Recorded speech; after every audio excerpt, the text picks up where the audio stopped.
Quels sont en fait vos usages de l'escalier? Idiot, c'est-à-dire monter et descendre d'un point A à un point B et inversement. Mais j'y vois les collègues aussi, c'est vrai, et puis les étudiants, la preuve. Donc oui, en effet, l'escalier, c'est un lieu de passage, en fait. En soi, ça n'a pas d'autre intérêt, finalement, il me semble.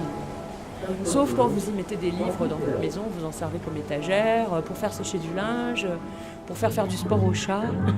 Mais sinon, oui, moi, je le vois plutôt comme un lieu de transition.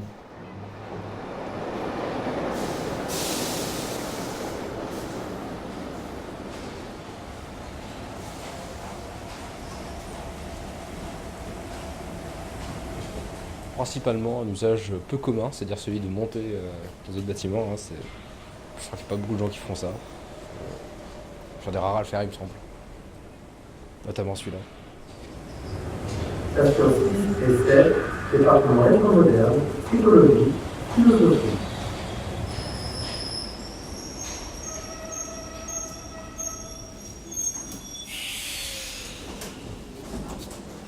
Quels sont tes usages de l'escalier? Je le monte, déjà, premier usage, je le redescends. Et généralement, je suis dedans en train de fumer ma cigarette à la pause. Quand on a cours d'un bâtiment à un autre, on fume sur le chemin, forcément. Et donc voilà, donc ma question est sur quels usages avez-vous en fait de l'escalier? Le problème, c'est qu'ici, il y en a tellement partout qu'au final, on est là-dessus tous les jours. C'est pour se déplacer d'un bâtiment à un autre, comme le campus et un moteur.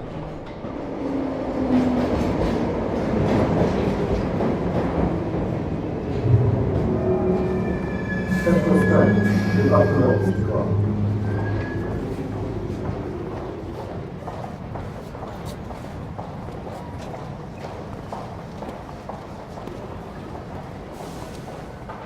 Si tu avais des idées, par exemple, pour l'améliorer. C'est intéressant comme question, je pense peut-être pas assez souvent. Au niveau du décor, on voit sur les côtés des affiches qui... Peut-être, sachant que c'est un lieu pratiqué assez souvent, pourquoi pas mettre des fois...